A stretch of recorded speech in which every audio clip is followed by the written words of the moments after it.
one. Hi, I'm Justin Boyd. Hello, I'm George Luna. Hey, I'm Brittany Pacheco. And I'm Starlight. And I'm Nathan Hale, and we are the Watchers in the Basement.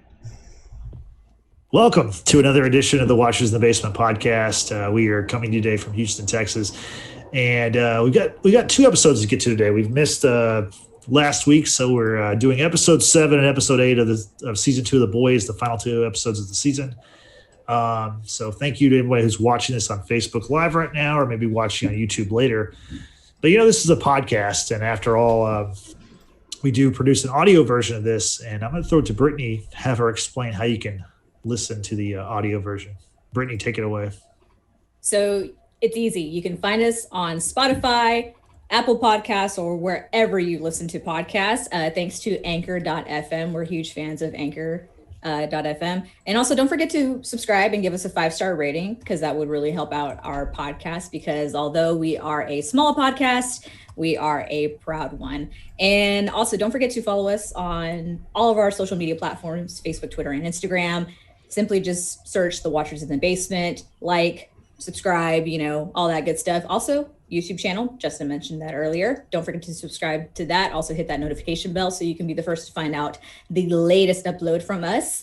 And yeah, share with, your friends, family, coworkers, strangers. It doesn't matter. We're trying to grow the podcast. So do your part. Like us, talk about us. Let's get into it. Okay, thanks, Brittany. Appreciate that. So let's get to it. So we left off with episode 6. So we're just going to burn through episode 7 real quickly, because episode 8, the season finale, had a lot of stuff we want to discuss. So episode 7 was called The Butcher. It's called Butcher Baker Candlestick Maker. And I'm just going to kind of hit on some major points from that, and then we're going to move on to episode 8. So in episode 7, the biggest part of the show, or the episode, was the courtroom scene, where the way it was set up was the boys, plan with the CIA was to try to get someone to testify against Vought. Originally, they wanted to have Lamplighter testify against Vought, but that didn't work out too well when he lit himself on fire and committed suicide early in the episode. So they convinced Dr.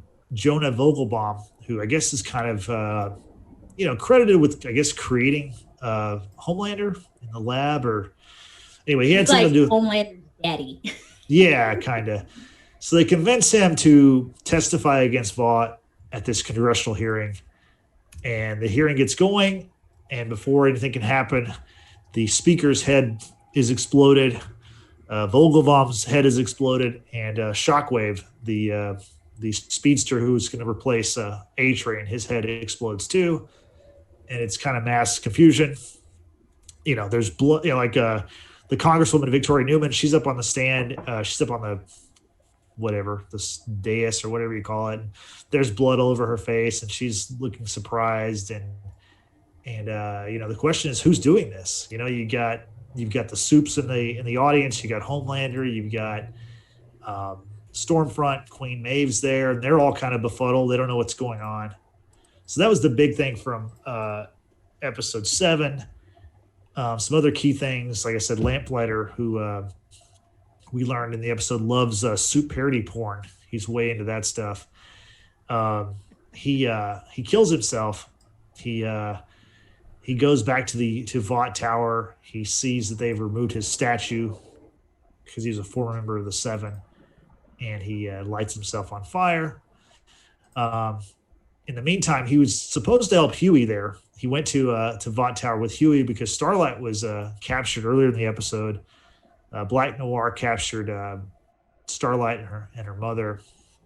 So Huey and Lamplighter go to the tower to try to save her. Lamplighter, of course, doesn't make it on his own accord. And Huey ends up having to saw off Lamplighter's hand to get past the scan or whatever, the fingerprint scan. And he rescues Starlight and her mom. Hey, one thing on that real quick. Sure. I just want to point out it was, I think in a way Lamplighter somewhat redeemed himself in that he was literally willing to lend a hand at the end. Nathan. That's pretty good. That's a good joke. I appreciate that. Oh man. Hey, Justin. Yes. Justin, Yeah. you have a bit of competition today. I know. Oh, he wrote Wait. down. But is that a blank sheet of paper? That looks pretty blank to me. Oh, Maybe. because it's off the dome for Nathan. Yeah. Are you trying to be on the Supreme Court or something with that blank piece of paper? Is that what that stands for? Anyway, so other key things that happened in this episode: Homelander and Stormfront turn Ryan against Becca, and the boy leaves with the soups. That was a crazy little storyline. There's some funny parts in there, like the fact that Ryan, he loves like putting on these Lego shows for his mom and creating like turning her favorite movies into Lego shows, like The Blind Side and I think Dances with Wolves was one of them. So that was kind of funny. Some of the other characters, what's going on with them? Butcher, he ends up spending some time with his family, although he didn't want to. Elena leaves Queen Maeve. She just can't stomach the whole airplane video and seeing how Maeve let Homelander kill all those people. And then also Kamiko, who doesn't speak at all throughout the show, begins teaching Frenchie some sign language. So that was kind of a sweet moment in the show, in that episode. Also, Black Noir, who I mentioned earlier, whenever Huey and Lamplighter go to the tower to try to save Starlight, Starlight gets out of her cell, and anyway, she's attacked again by Black Noir.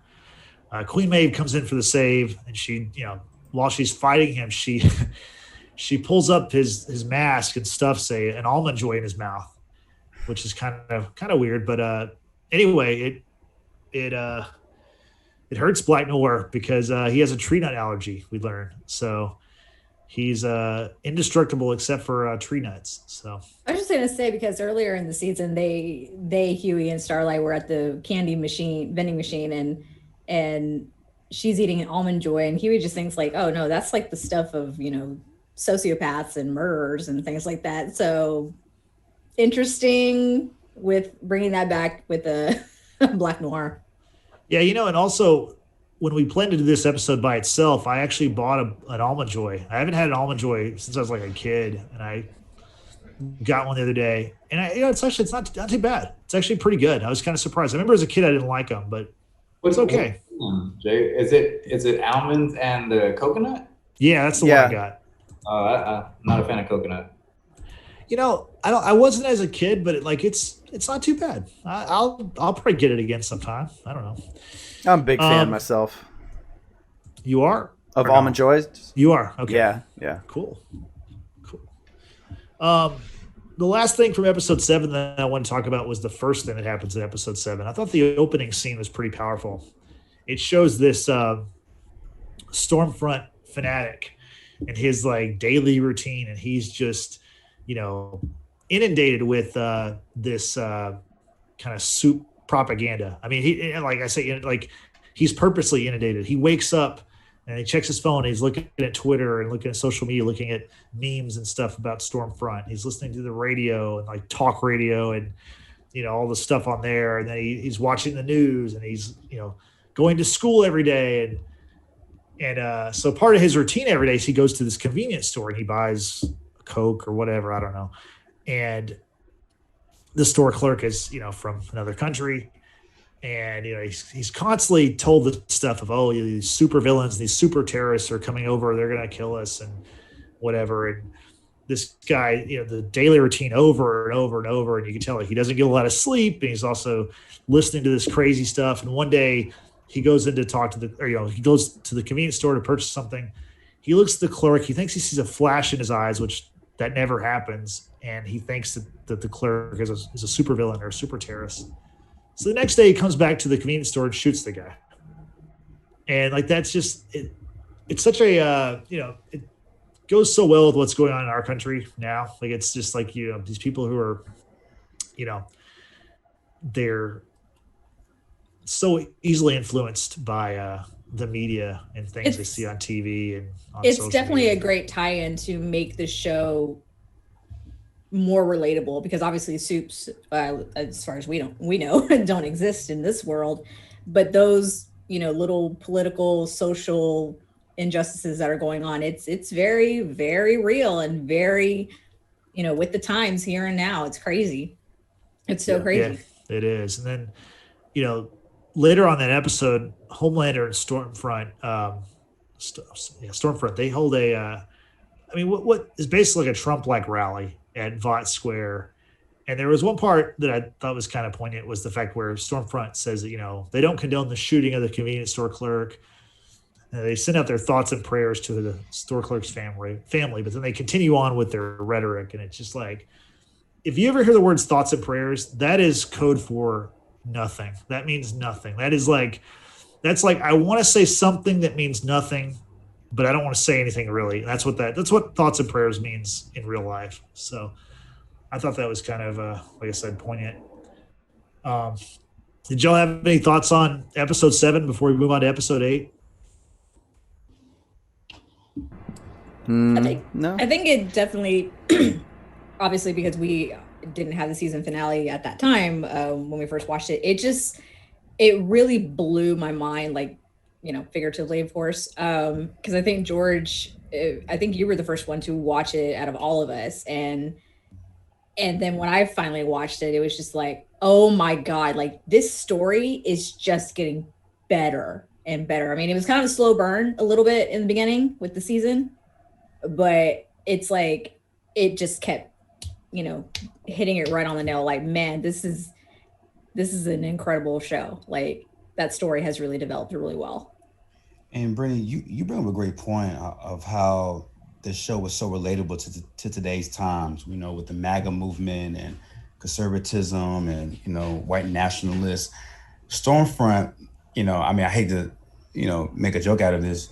Her character was very timely for what's going on today's times. Absolutely. Very, very timely. And how people try to normalize hate or disguise hate with equality, or disguise hate with, we have rights too, while simultaneously, marginalizing other, races, genders, and cultures. And man, the writing to me is just impeccable. It gets better and better. I don't know where this story is going to go.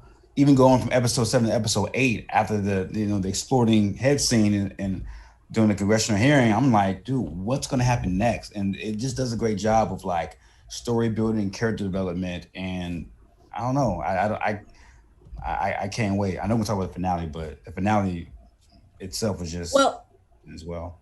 And one thing you just mentioned, Frank, that made me think about something Stormfront said in the finale about, her views and things like that, be it political, social, whatever. She makes a comment to Starlight and what have you, saying like, people agree with what I have to say. They just don't like the word Nazi.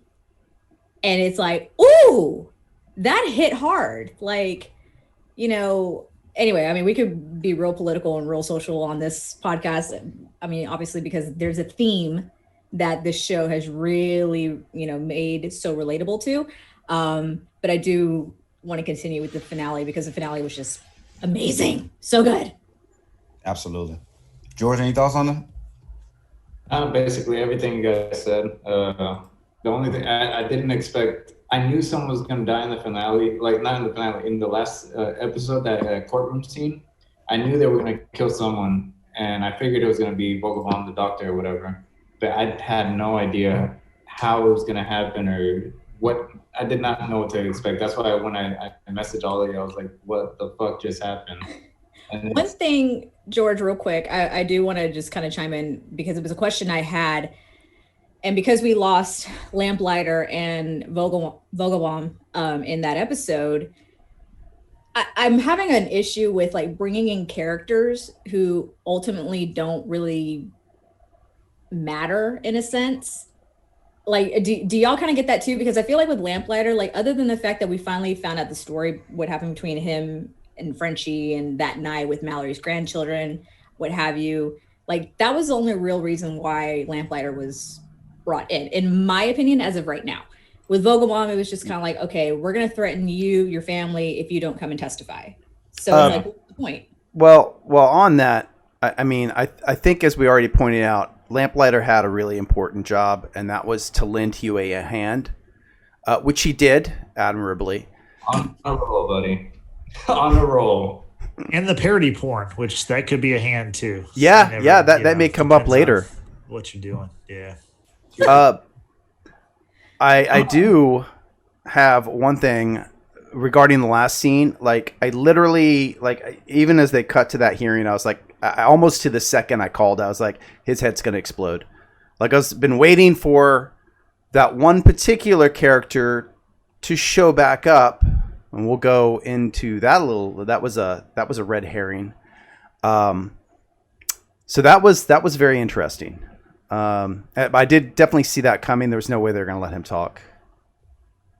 I think my question is, during that scene when everybody's head is exploding and all and whatnot, why Shockwave? Why? Like, what do you have to do with anything? Like, why not Homelander? Why not Stormfront? Why not any of the other suits that was in that courtroom? I mean, Shockwave was a newly implemented 7 member. Like, I don't know why they decided to off him so quickly.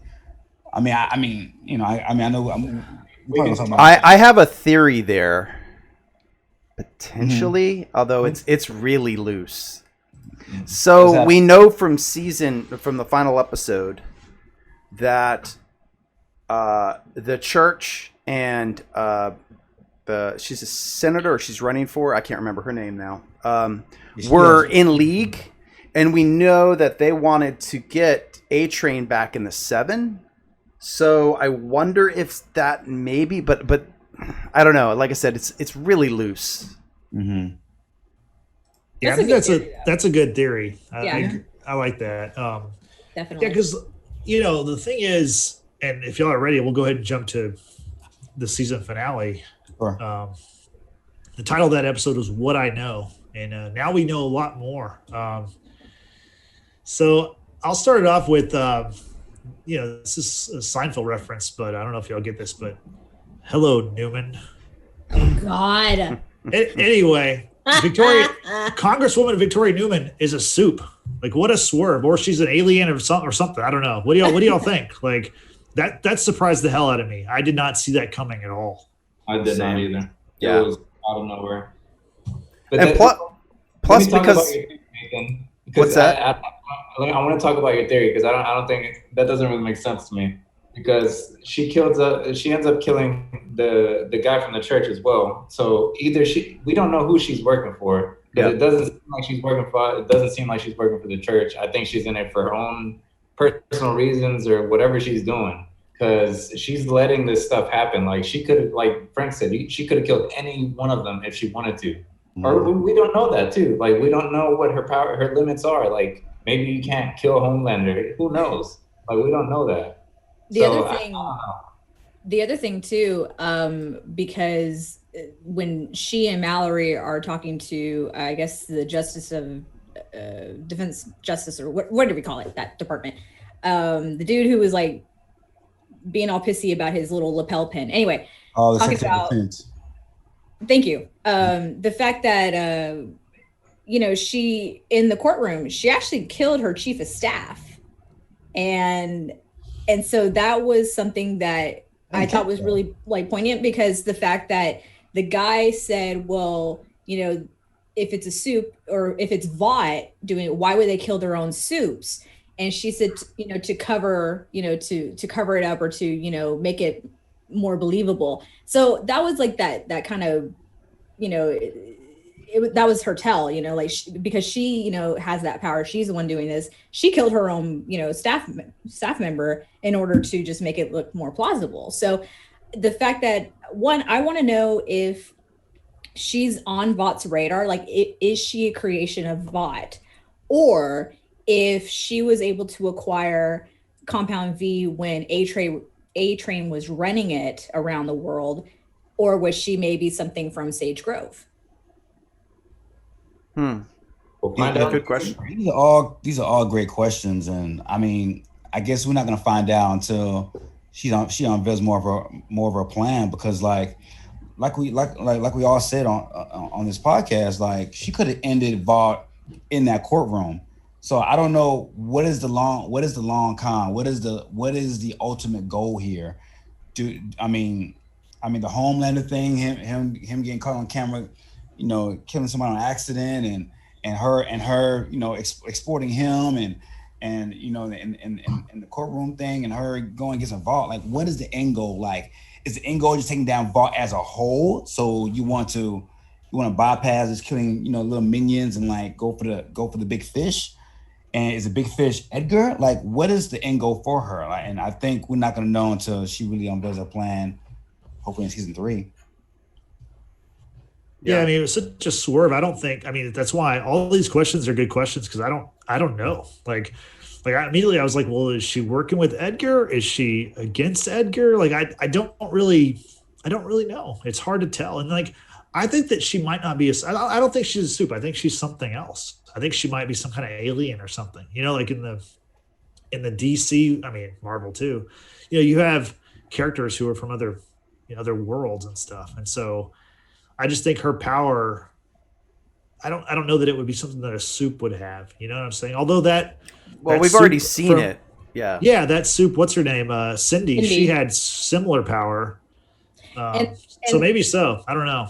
And now that you bring that up, Justin, I do want to bring it up too. We kind of left Cindy like in a cliffhanger kind of ordeal, because it's like she has very similar powers to that of Victoria Newman, but she has to use like her hands in order to make manifest that person explode. So I'm curious if we're going to see Cindy again in a future episodes, because she got in that car. We don't know what happened with that whole ordeal. So I wonder if she'll be used as maybe a scapegoat, to cover up Victoria Newman's powers, plan, whatever. I think they did a good job on the show to misdirect like our attention to her, to make it seem like it was her with the powers, that somehow she was doing like that just because we saw the explosion, and then out of nowhere ends up being the Congresswoman. Well, and two, let's kind of take it back to the very first time we actually saw this head explosion happen, was very early on in the season with Raynar. Raynar was very much obsessed with Liberty, right? And Liberty, as we know, is Stormfront, right? So Liberty information was all over Raynar's server, and she was saying, there's a coup from within. So, again, how far did Raynar go into delving into Liberty's history, and what are the things did she maybe stumble upon that maybe could be in relation to Victoria Newman? Because I don't think we ever saw like another person in that meeting area for her head to explode. I was thinking that same thing, Britt, because I was trying to think like what reason she would have to kill her. And unless she uncovered something that she was not supposed to figure out or something, like I'm excited to see what happens and with that storyline. Definitely now that Huey's going to be working for her, I think he's going to be the one that uncovers some of this stuff, and he's going to be like, oh, well, shit, she's a terrible person. And but like, this is why I'm so confused with Victoria Newman and her and what she's trying to accomplish. If you're trying to bring down Vought, and Raynar, who's the FBI deputy director or whatever, is trying to accomplish the same thing, use your political ties and talk to her. Why just explode her brains over the sidewalk? That's why I'm not understanding. Like, she has this political power, and but she's not using it. She's using more of her violent suit powers than she is a political game, which I don't understand. Misdirection. That's probably all that this is right now, is just misdirection. Because like I said, she killed her chief of staff in that courtroom hearing. So if she's working under the table with either Edgar or Vought or someone else from the inside who wants to take down Vought, that could also be it. It's just, what George was saying with the whole misdirection storyline, that we thought, okay, maybe it's Cindy, but it really isn't. It's been this other person the entire time. does she want more chaos? Is that what Victoria Newman is pushing towards? I mean, think about it. Stormfront kind of wanted the same. She wanted a war. So maybe Victoria has her own kind of war that she wants to start. Who knows? What was she running for at the end? Like, because she's a congresswoman, right? So is she running for the same position, or is she running senator? Yeah, senator, and I assume she's just rerunning. Because let me see. This is supposed to take place the same year as now, or is it 1 year behind us? Now. That's what I thought. So they're in an election year. Yeah. Okay. But at the end of the show, she's been appointed as the czar of this new soup affairs department. So that's what her new title is. She's in charge of this. That's true. Yeah, but like Congress people or senators can have, these head of committees and. But I don't know that we talk about I don't think she was running for anything. I think she was just in office, right? I don't know. Yeah. I don't know. It seemed like Huey was going to her campaign office and like working for her. I thought she was running or something. She could be already elected, but it doesn't mean I wasn't sure. I think he was going to work with her because she was a part of the boys were working with her already. You know what I mean? Like with Mallory, they were working on trying to get people to testify, whether it be Lamplighter or Vogelbaum or whomever. And so I think that's why he went to her because, there's that part in the episode where, the boys' plan now is like let's just kill them all. Like, Butcher, Frenchie, they're all down. Kamiko, let's just kill everybody.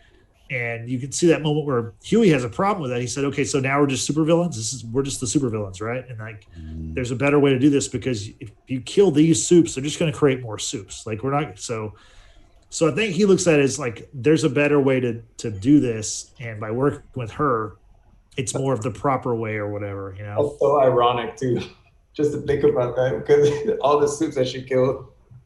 Yeah. It's pretty messed up. But I mean, one soup that I don't think we're really sure if she was killed or not per se is Stormfront.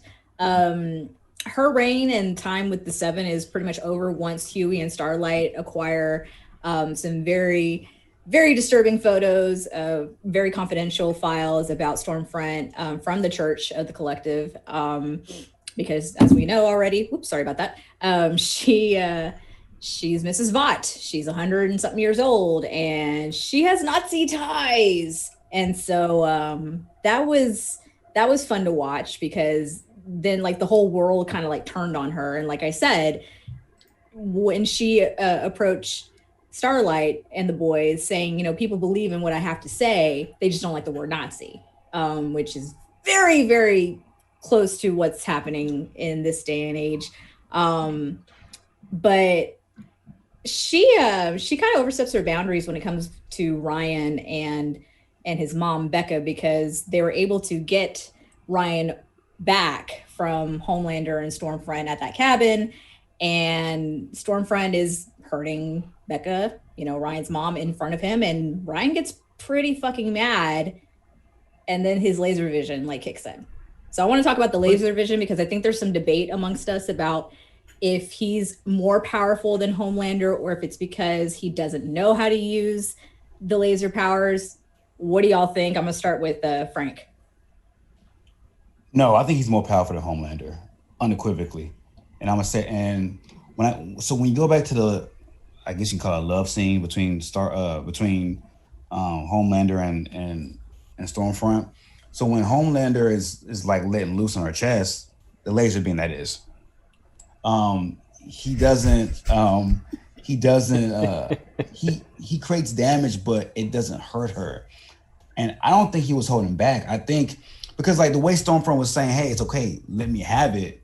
You can tell that's Homelander in his few sexual exploits, he's always held back because he's so strong and mighty, but she's the one person that can take it. So fast forward to Ryan, as far as we know, he is the first natural born soup.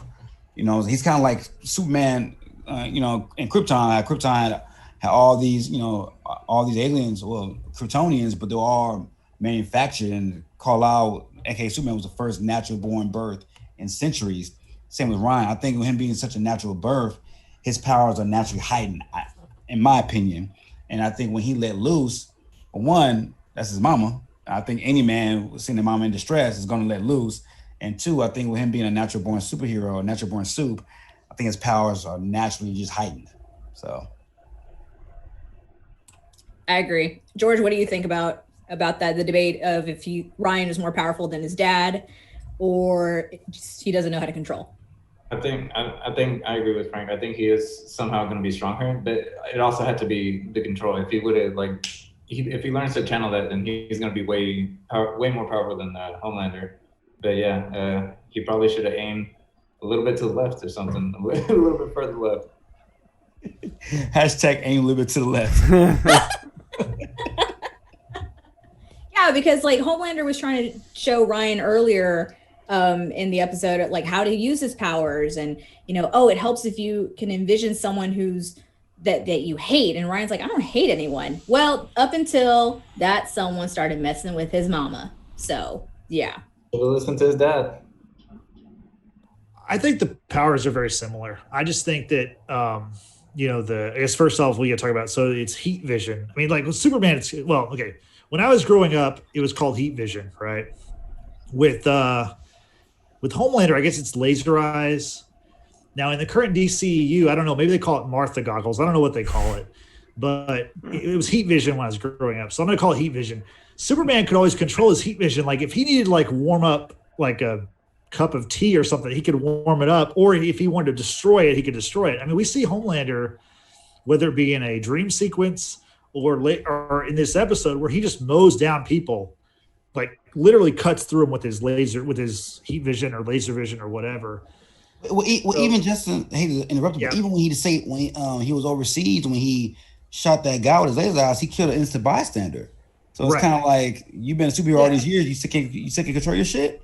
Well, I guess, I don't think he has total control, but I think what I'm saying is, like, I don't think Ryan's going to be more powerful. I think he's just going to be as powerful. You know what I mean? Like, which is very powerful. I mean, Homelander is, he's like Superman. So, well, I will say, because we got to keep moving on through all this stuff.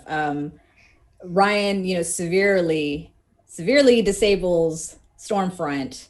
And I'm not going to lie, guys, I had like major Anakin vibes from episode 3. If anyone out there knows what I'm talking about, other than my co-hosts here, man, I'm like, oh, they took that straight from Star Wars. Like, what the hell? You know what? I didn't have those because The Boys is actually good. So I didn't correlate them. Like, I was so thoroughly entertained by The Boys that like episode 1, 2, and 3, or the other ones did not pop in my mind, because like I was like, man, I'm enjoying this. Whereas those movies, literally, I'm like, could I be doing my taxes now? I know it's like I just did them, but can I go ahead and work on 2021? I mean, let's, stop it. Brittany, I agree with you. I did see, like, I thought the same thing. I was like, this looks just like Darth Vader, like an Anakin at the end of that movie. And yeah. And on that, I actually thought the same thing, and I was wondering, like, I found it interesting that Homelander at the very end says, she's still alive. They're not done with Stormfront. So is Stormfront become like Darthfront or something in the next? Like, that's literally what I've been wondering. Wait, she's still alive? How did I miss that? I thought she was dead. Homelander says she is. They have her captured in an undisclosed location, which at first I considered maybe it's a cover, but I don't actually think it is, because when you think about it, she's one of, if not the first soup, and Vought is not going to throw an asset like her DNA away. That would just be dumb. They're gonna, if anything, they're experimenting on her at this point. So let me talk about this one for a little bit. So Stormfront, so I knew that Stormfront was either going to die or be severely injured, like earlier in the season, because I was listening to a podcast, and the actress that plays Stormfront, Aya Cash, she was on the show, and she let it loose that, like, I'm not going to be in season 3. And so the podcast people were like, what are you talking about? Like, that's a big spoiler. And she's like, oh, it is? And they're like, well, yeah, you're like one of the main characters on season 2. So I knew she wasn't going to make it to season 3. But since then, that same podcast has had Eric Kripke on, who said she's not dead. she's not dead, but the actress has said she's not going to be in season 3. So I don't think we're going to see her again, but she's not dead. So, well, that's that. Now I do have to add, James Earl Jones wasn't in the suit. If they go Darth Stormfront, just saying. Yep, just a little ADR, right? Mm-hmm.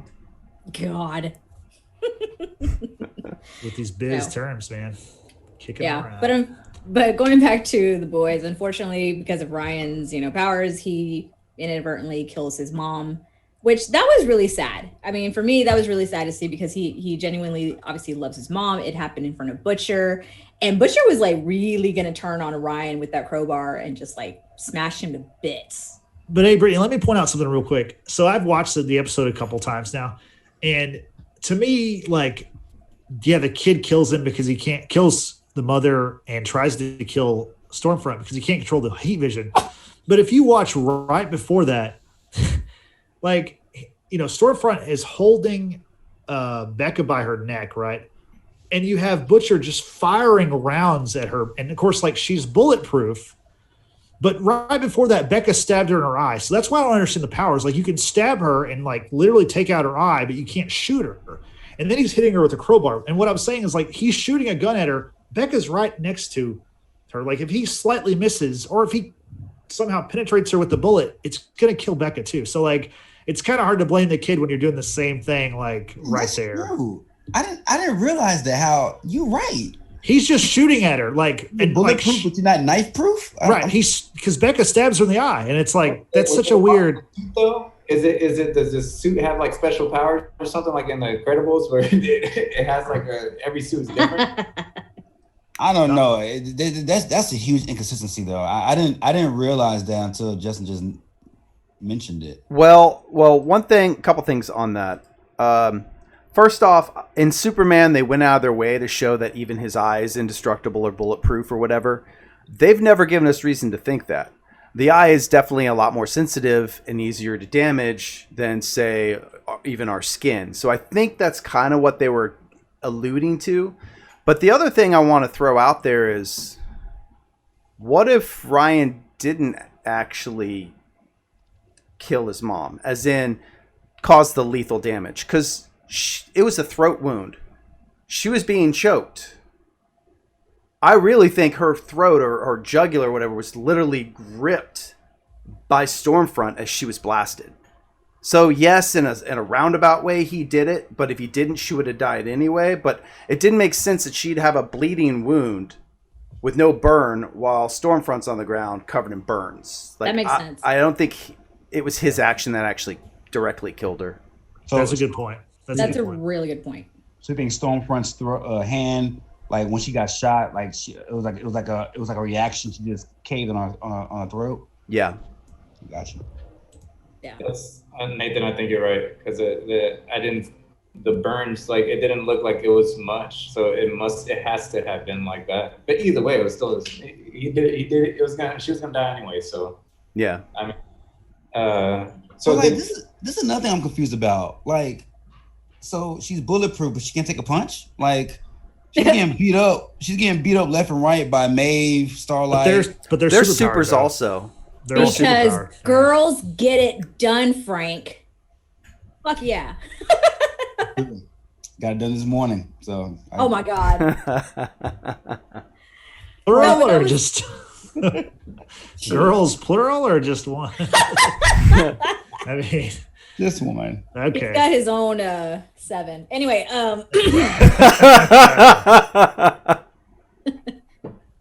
Oh, that's a different podcast. That's a better podcast. I know, right? Yeah. Damn it. oh man. I'm just kind of jealous that Justin mentioned porn before I did. So I'm just kind of like upset about that. Oh, sorry, Frank. Yeah. Sorry, my friend. No, but like going into that scene, that was, I think I had mentioned it earlier in the season, between Kimiko and Stormfront, because there was a brief, scuffle with amongst the two when Kenji was about to be killed. And I had asked y'all, who would win, Kimiko or Stormfront? I think we still have our answer, because Kimiko is fucking indestructible. She is, but she's not as powerful. You know what I mean? Like so Stormfront can fly and she has like the lightning fingers or whatever. And Kimiko is like it's Sith lightning. She's like Sith lightning. Sith lightning. Yeah, another Vader. Sith lightning. Come on, guys, read the signs. No, I thought about that too, but again, like I said, I like the boys. I'm entertained by it, so I don't correlate it with less than IP. Hey, now Vader and then Palpatine were in the good movies. Return of the Jedi, the good movies. Yeah. That's true. Yeah. That's true. But I mean, it's at this point the well's been poisoned. Like it's all bad to me. It's all just I'm ready to burn it down. So the thing was, and let's talk about that scene. Like they team up and they're beating her up, but then she still is able to escape.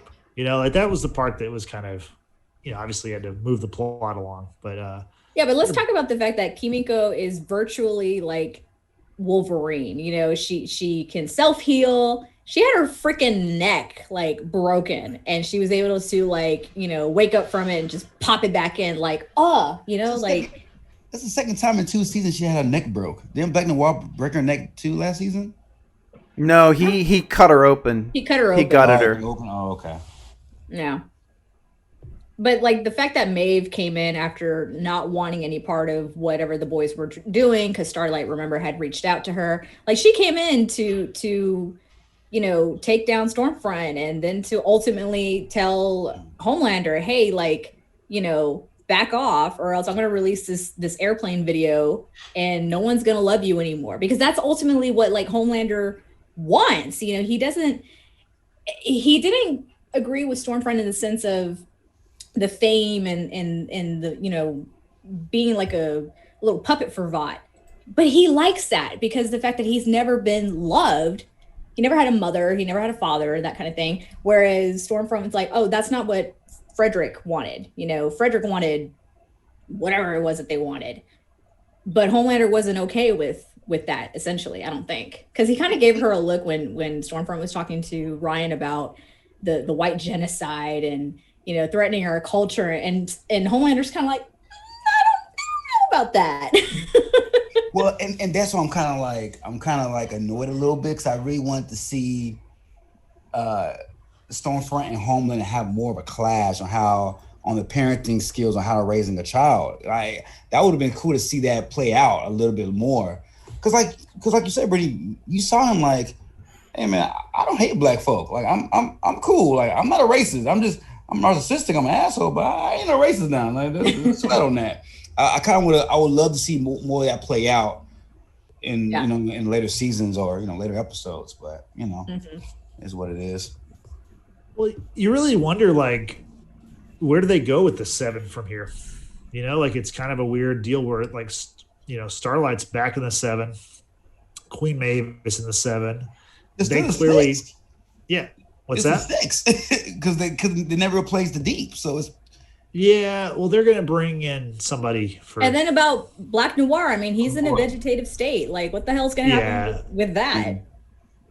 They're gonna bring in that Soldier Boy character next season. Well, one thing is for certain: Black Noir will never be a sponsor for Almond Joy. Never. And that ship has sailed. Probably not. Whatever their competitor is, he's probably with them. But do you think we see him next season? Do you think you see Black Noir? Yeah, I think so. Absolutely. Yeah. I mean, he's George's favorite soup, so I mean, we gotta see more Black Noir. Yeah, we didn't get to we saw more of him this season, but we didn't really see more of him, which is the same thing. So, other than he has a tree nut allergy, which is very. Out of all the powers that dude has, how indestructible he is, that's the one thing that can kill him, which is it's kind of hilarious. George, I want to pose this on you because Black Noir is your favorite soup. It made me think, like, if they bring him back somehow, right? Because he's like in a vegetative state, supposedly. Are they going to bring him back like they brought back the Mountain in Game of Thrones? Is he going to be like more zombified, or? Also, he was black. Like that was a big reveal for me. I was like, yo, this is awesome. Well, he didn't identify with any race, at least according to Homelander. So, yeah. Yeah. So I had a question for y'all because this is one thing that kind of confused me. Yeah. Was so when Butcher met with Edgar, right? Like he was arranging a deal so they pick up the kid so they can escape and do whatever, they can live their lives. And then he ends up making the promise to Becca about like no, we're keeping the kid. You're gonna look after the kid no matter what. And so he says he's gonna keep his promise, and then he turns in the kid to the CIA or whatever. Like what was the point of that? No. He turned the kid to the CIA, but not Vought. He promised Edgar, hey, I can get Ryan with I know that. But why did he still turn in the kid? I thought he was going to look after him. Because now the kid needs to be kept safe away from Vought, because that's ultimately what Edgar wants. Edgar wanted Ryan, but he didn't want Ryan with Homelander. Mm-hmm. Okay. Yeah, and Becca made him promise to keep the kid safe. Because like I said, I've watched it a couple times because I was kind of hung up on the same thing.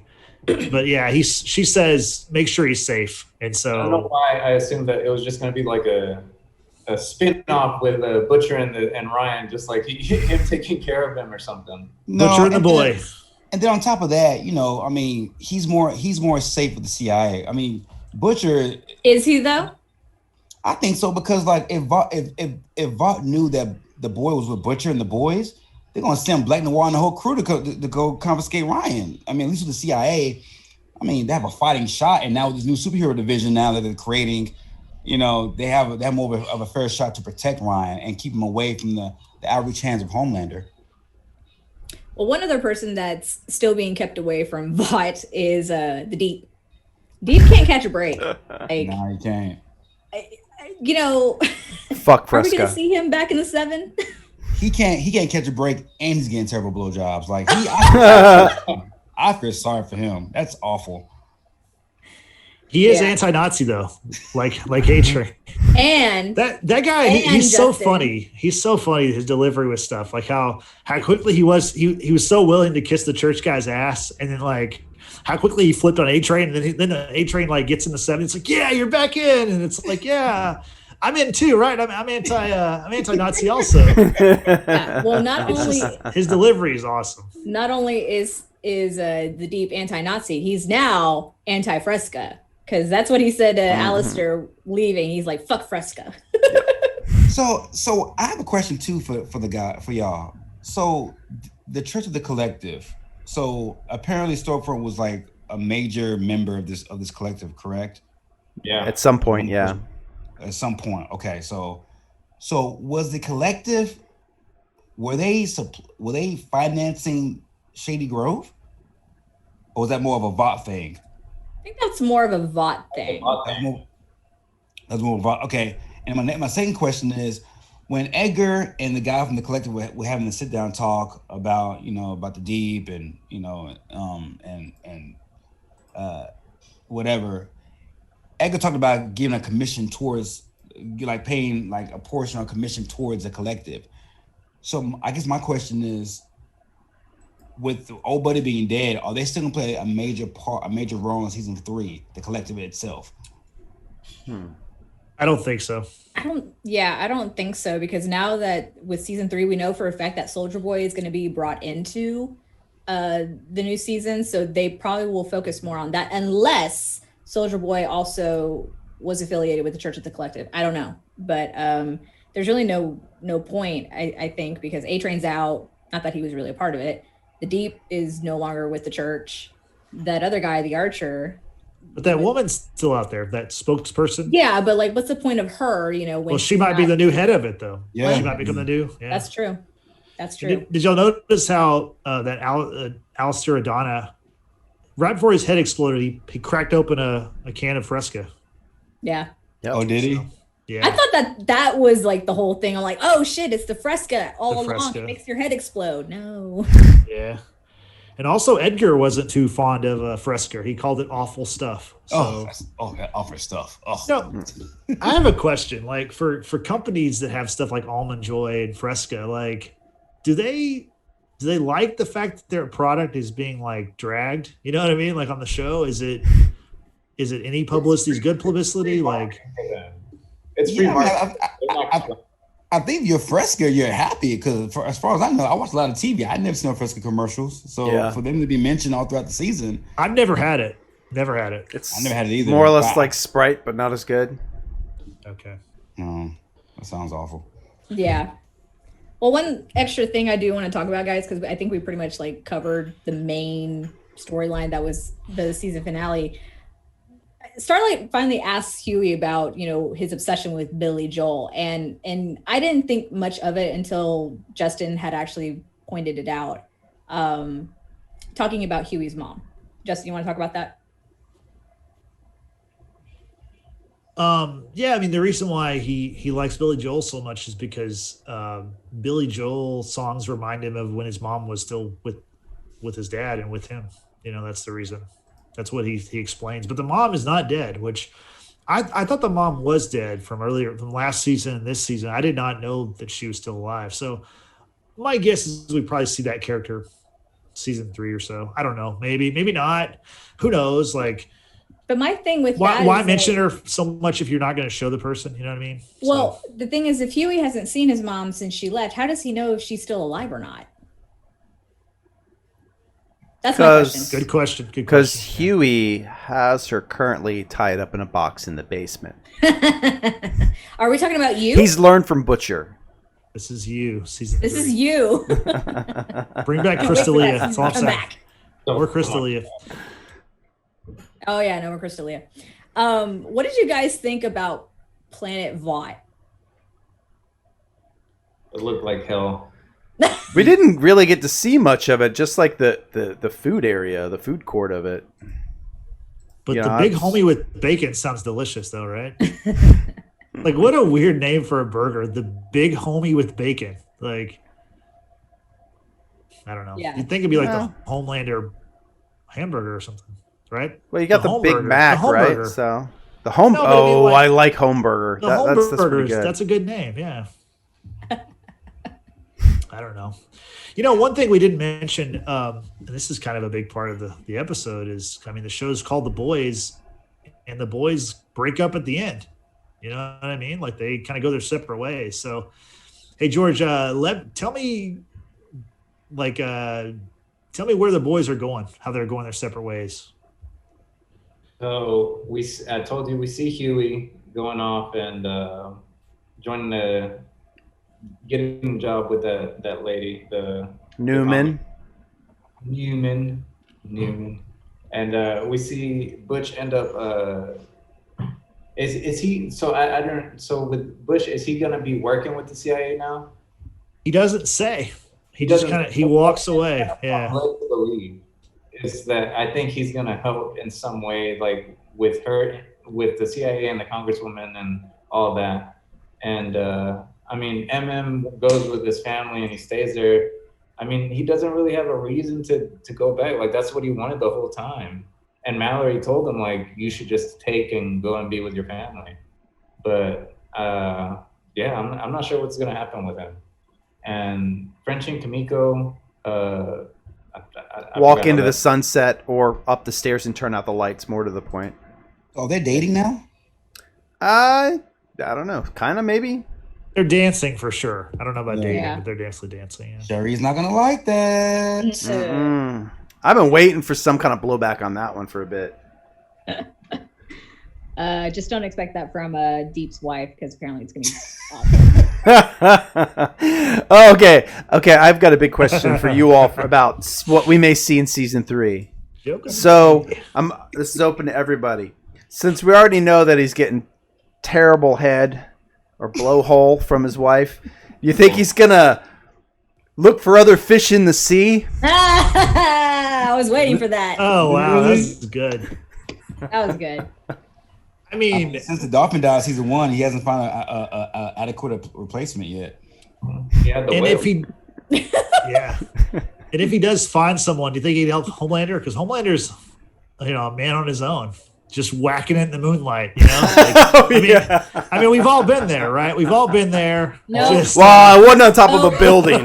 No, We all have not been there, Justin. You know what's interesting about that scene? I was listening to this podcast with Kripke, and he said that scene was actually filmed in season 1. I heard about that. But the Amazon executives were like, "Oh, that's a bridge too far. We can't do that."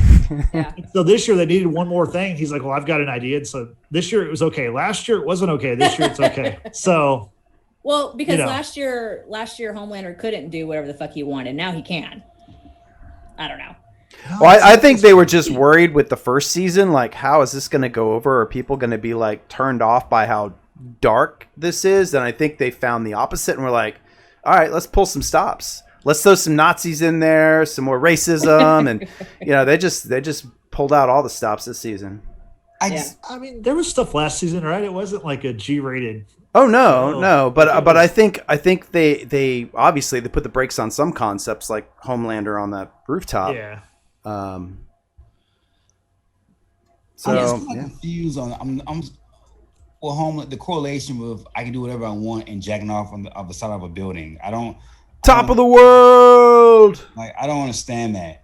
Hey, think of the people that were below the Empire State Building that were probably like targets in a way. Oh my God, is it raining? Is this right? Is that like Super V in his nut too? Like, like a super as well? Like, what's that about? Yo, it falls in your coffee. You take a sip like, you end up with powers later on.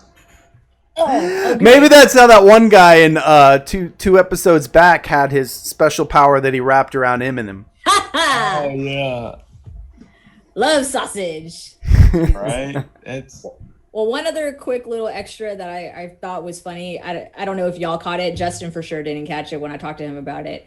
Thanks for calling me out, though. Thanks. You're welcome. Yeah, I do it because I care. Yeah. So when the news breaks about Stormfront's true identity, her ties to Nazi Germany, etc., there's actually like a sub lower third from the breaking news headline that says that she is linked to Jeffrey Epstein's death. I missed that.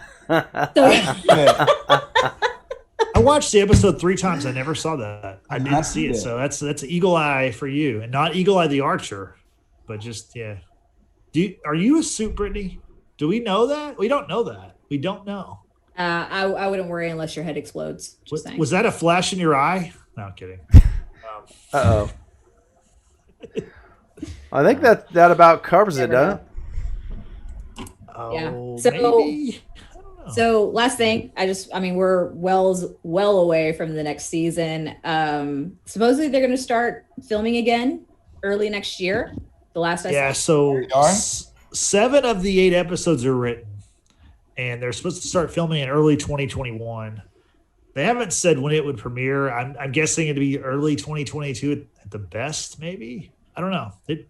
It takes a while to film this show, I assume. There's a lot of effects. There's a lot of characters, a lot of different sets, and it's 8 hours of television. I need more than 8. I need like 10 episodes, man. I can't do this. This 8 episode shit is pissing me off. I need more. That's not enough, man. Okay, real quick, everyone. What do you want to see happen in season 3? Nathan, go. Awesome. On the spot. What do I really want to see? Really, I just want to know what Newman's really up to. What is her angle? Because I'm still that's the big question mark hovering over everything. I do think that Homelander's son Ryan is gonna come back into the show eventually. I could be wrong on that, but I kind of see him as the one that is gonna ultimately stop Homelander. But I don't know if they're gonna take it that far because I don't think they want to do it while he's a kid. But who knows? Who knows? Right. Man, you want to see the Deep get better, blowhole, get better relations. I actually want to see it too. I want to see it. Maybe a demonstration. Is he gonna have a new show called Fun with Flipper? Right. I guess I kind of want to see. Maybe with running commentary from the gills. I don't know. Yeah, I kind of want to see the maturation of this superhero division and if the boys come back together to do that. Because when old girl, can't remember her name, when she asked Butcher whether or not he wanted to join, he didn't give an answer. He kind of just walked away and left it open. So I kind of want to see how that works out in season 3, and because we know the boys are gonna get back together in some form of fashion. I kind of want to see if they're gonna get back together, like on the low, or they're gonna trust the government and be part of this superhero division type of thing. So, and I want to see more of I want to see the maturation of Starlight and Healy. I want to see where that goes. I want to see, now that he's back with the 7, it's going to be even more complicated now that Homelander clearly hates her and Maeve as well, how that dynamic is going to work now too. So, George? So I guess the one thing I want to see what the Congresswoman's powers are going to be and what her limits are and why can she do that? Maybe her backstory and just see how strong she really is, if she can kill Homelander or something like that, because that'd be really cool to see. And how are they going to figure out if she has powers? How would someone expose her, Because it seems like no, I'm not. She can hide, and how are you going to prove it? However they do it, one thing's pretty sure. It's definitely going to blow your mind. On a roll, Nathan. And then I guess the one other thing I'm curious is how Edgar is going to transition to go to another planet and be on season 2 of The Mandalorian.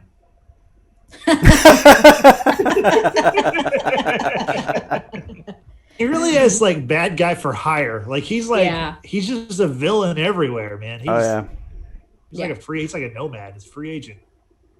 So I'm gonna give my little spiel and then I'll toss it over to Justin so you can wrap. What I would like to see happen is obviously everything that you guys had mentioned about Victoria Newman, the backstory, what's gonna happen with the boys. Are they gonna get back together?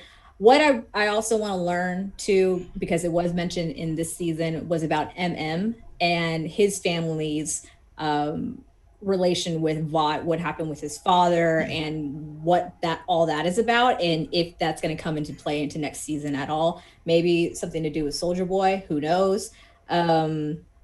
So, and then just seeing who the new soups are going to be, if they're going to bring in new soups for filling in the empty spots of the 7.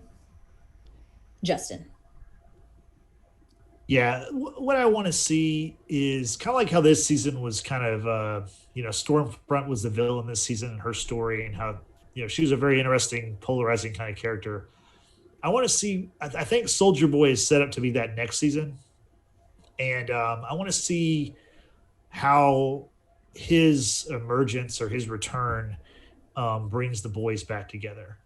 Because I saw on Twitter where Eric Kripke, he put on Twitter the title of episode 3, or season 3, episode 1. He put the title, and it's called Payback, and did a little bit of research. And Payback is a Soldier Boy's version of the Avengers. That's his group of Avengers, and they call themselves Payback.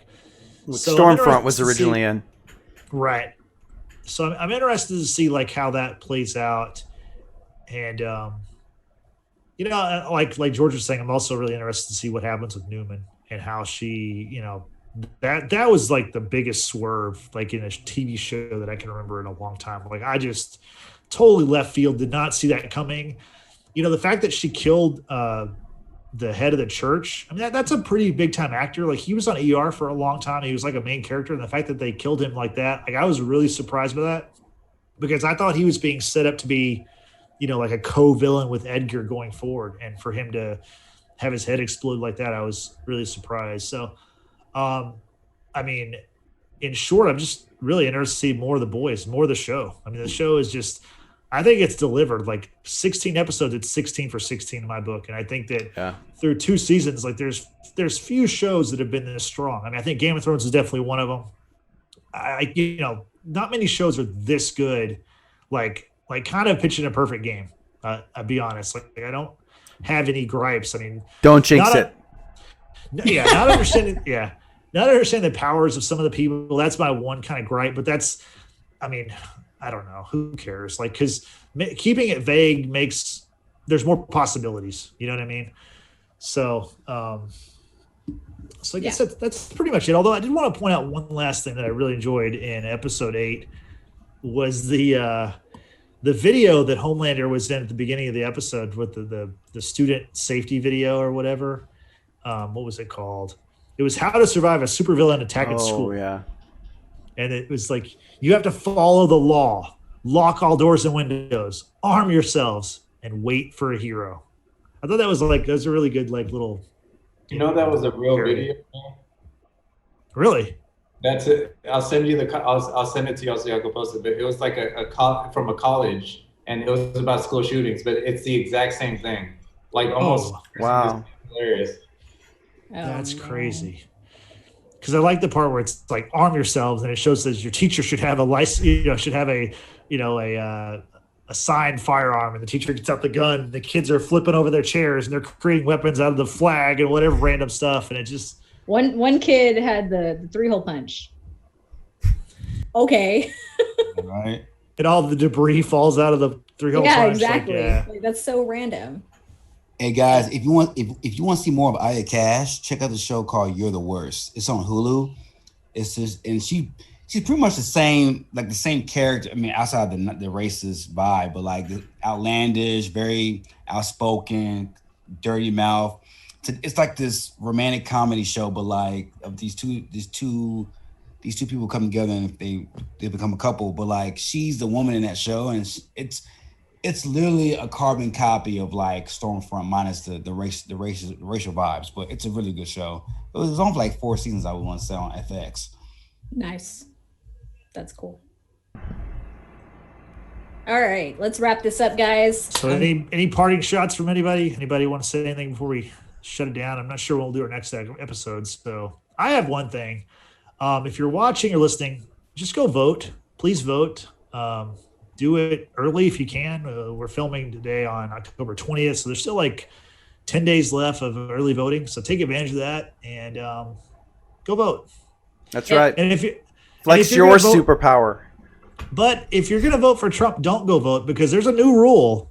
I don't know if you know this, but the incumbent, you don't have to vote for him. And that's part of like whenever, it's I'm glad that people like me exist to be the messenger, the messenger for people. There's a new rule, like, it's like Ric Flair always said, to be the man, you got to beat the man, but you got to go beat the man. Like, the man doesn't have to do anything. So if you like the man, stay at home, watch this in the basement, listen to our podcast. We're on Spotify, we're on Apple Podcasts. And so vote or don't vote if you're certain people. You know what I'm saying? Oh, yeah. And also, that's our PSA for this episode. Thanks, Justin. And if you are planning to watch this, please share it as well and use the hashtag WatchersBasement so we can follow all your awesome shares. Yeah. Yep. So that's all for us. So thanks again for watching, and so hopefully we'll be back at some point. Not sure when. We'll have to figure out what's next. But what's Mandalorian. I think maybe we'll do like a Mandalorian full season in review, not a weekly thing. I don't know. Just thinking out loud. But anyway, thanks for watching, and we will see you next time. Now, excuse me, I'm about to go read somebody's chest now. Use the Martha goggles.